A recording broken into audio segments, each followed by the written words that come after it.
Hey there.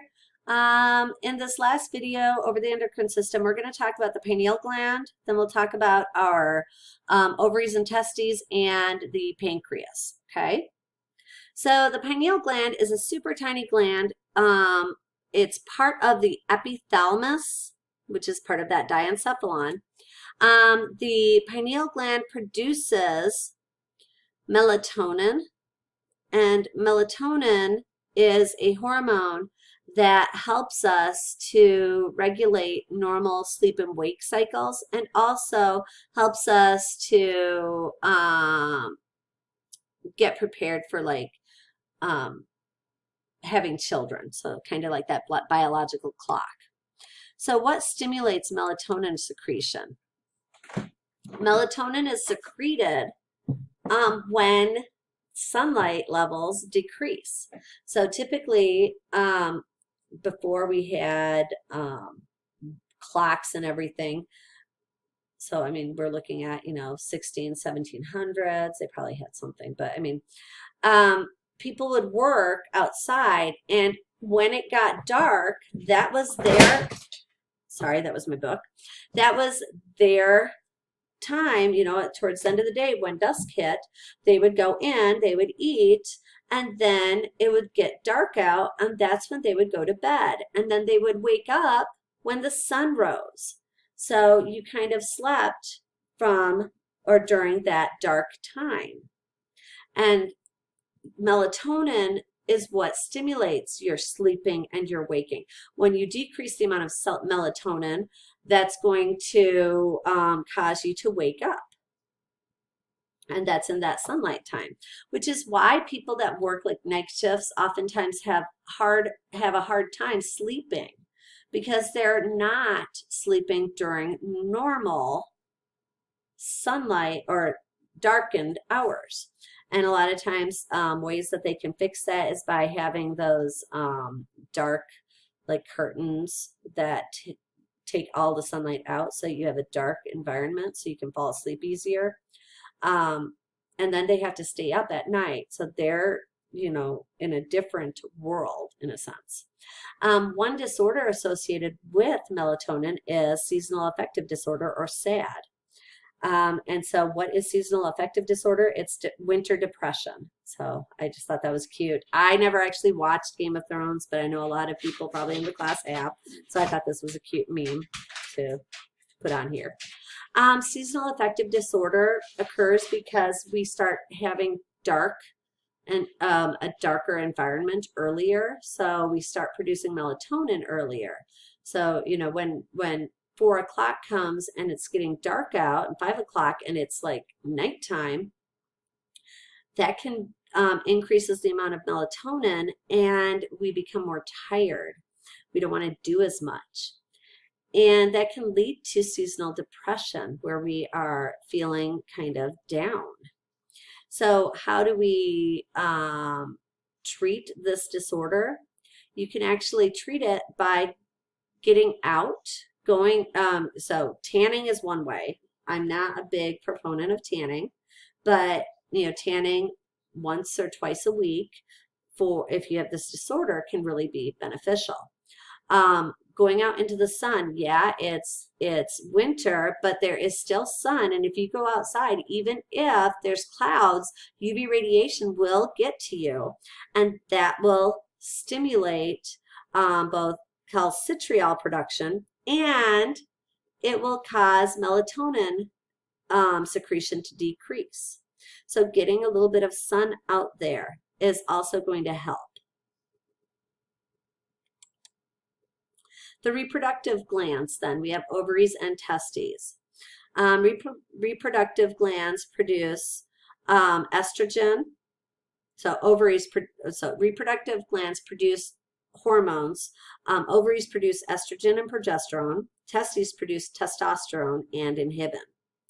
Estrogens are what stimulate or what prepare the uterus for progesterone and help in producing secondary sexual characteristics. Progesterone then is what causes the uterus to be able to hold an embryo and a fetus during pregnancy and maintains that pregnancy.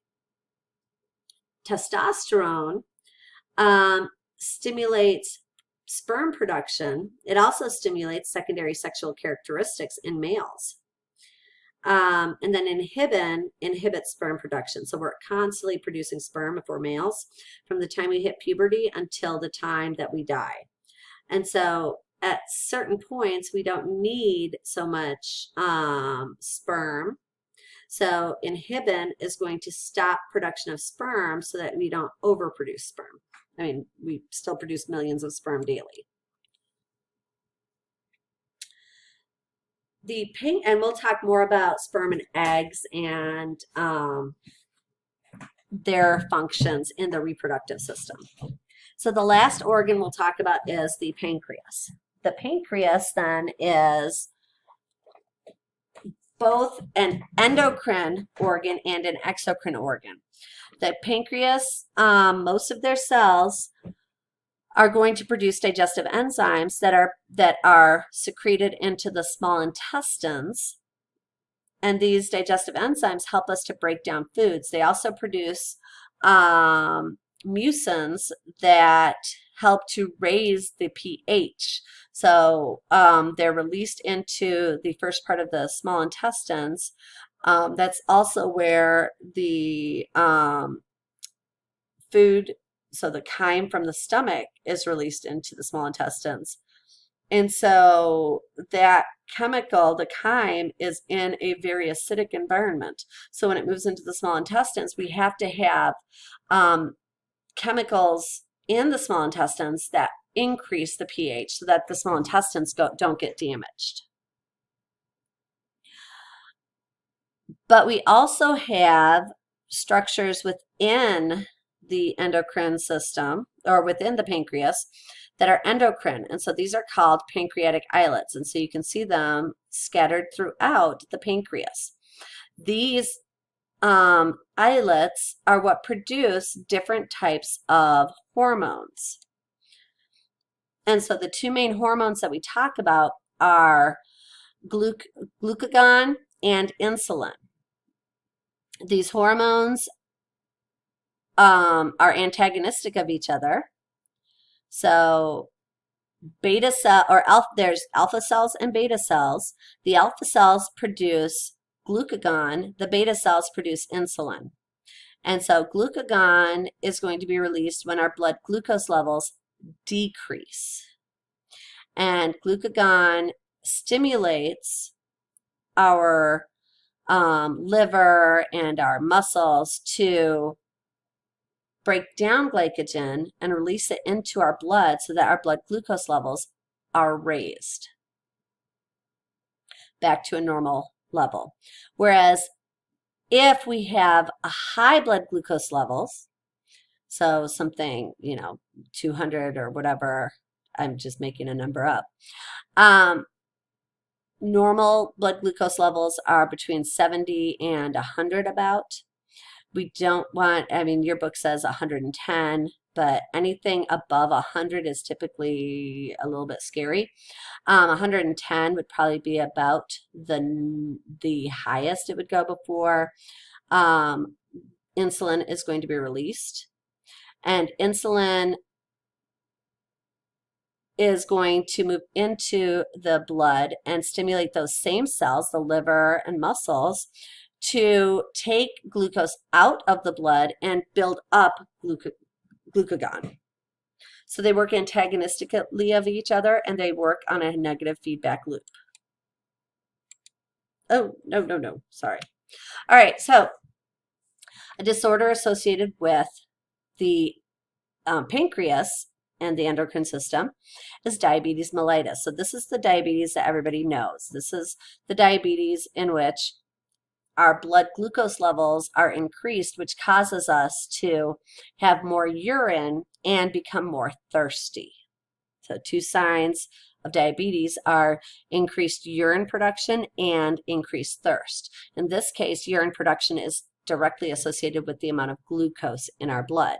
So because we have so much glucose, glucose can't be absorbed, and so it stays in the urine.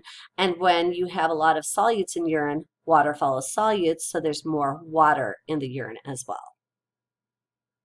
There are different types of diabetes mellitus. The most common is type 2 diabetes mellitus, where our pancreas can produce insulin, but our cells stop responding to the insulin. And so this is usually associated with obesity. So if someone, and I think, there it is. If I'll go back to the next slide, to the former slide in a second. So in this case, we have individuals that maybe have a really bad diet. They're not eating properly, and so they have more glucose in their blood at all times. And so they're producing insulin, but the receptors stop responding to the insulin. When target cell receptors stop responding, if you have so much insulin all the time in your blood, your receptors are going to be like, hey, you're always here, I'm not going to respond. Think about if you hear the same noise for a long period of time, and I always use mom, so everybody knows the joke. Well, okay, maybe not. If you are a mom, you hear the word mom all the time. Mom, mom, mom, mom, mom, mom. And at some point, you're going to stop paying attention to that word because it's just said so often that you just almost, you tune it out. That's just what the insulin is being, or is happening to the insulin. Your target cells are constantly being bombarded with insulin, so they stop responding to the insulin. So risk factors for this, typically we see this in older individuals, but we're seeing it in younger individuals now also. So age can be a factor. If someone in your family has diabetes type 1 or 2, then you're more likely to have this. If you are obese, you're more likely to have this. Treatment for this, they have pills that they can use to treat this disorder, but the most common type of treatment is going to be loss of fat. So if you start going on a weight loss program and exercising, then that's going to bring your blood glucose levels down, and that's going to allow your cells to not have so much insulin constantly being flooding in your system. And when that happens, then your cells can start responding again. Type 1 diabetes then is not a very common form of diabetes. So this type of diabetes is only about 5% of the population. Used to be known as juvenile diabetes because in general, this type of diabetes starts during childhood. It is an autoimmune disorder where we have immune system cells that attack and destroy the beta cells of the pancreas. So what happens is some virus causes a sickness in an individual, and the body produces antibodies, and those antibodies, for whatever reason, not only respond to the virus, but they also respond to pancreatic beta cells, and they attack those beta cells. And so we don't produce insulin because those beta cells aren't being produced. So when we don't produce insulin, we have to have insulin injections. Nowadays, individuals that have type 1 diabetes can actually get an insulin pump where they just have it hooked up so they don't have to do any actual injections, or they don't have to do as many actual injections. And then they can monitor their blood glucose levels. It's a lot easier now than it was back in the 70s and 80s. My brother had this disorder. So he was a type 1 diabetic, And he started off using pig insulin. And so that's what they were given. As he moved into the 90s and then 2000s, they changed the type of insulin to a human insulin. The last form of diabetes I'll talk about just briefly is gestational diabetes. So this is seen typically in individuals that have other factors that make them at more risk for type 2 diabetes. It's seen in pregnant women. So this is a pregnant form of diabetes where they have basically a type 2 diabetes during pregnancy, but as soon as they give birth to their child, they no longer have diabetes. If you have this type of diabetes, you're more prone to having type 2 diabetes later on in life. So I had gestational diabetes with my last child, and because of that, I am much more prone to type 2 diabetes. And the fact that my brother had type 1 diabetes and I have another brother who has type 2 diabetes, I'm much more likely to get type 2 diabetes. So I'm always trying to monitor that. And we are finally done. So that's a wonderful feeling. This is the first chapter, and I only have, 6 lectures. So that's not that horrible. Each lecture is less than 20 minutes, I think. So you can watch them at your leisure. But remember, they're all due at the same time. So make sure you do watch them and answer the questions. So you have a wonderful day. Bye.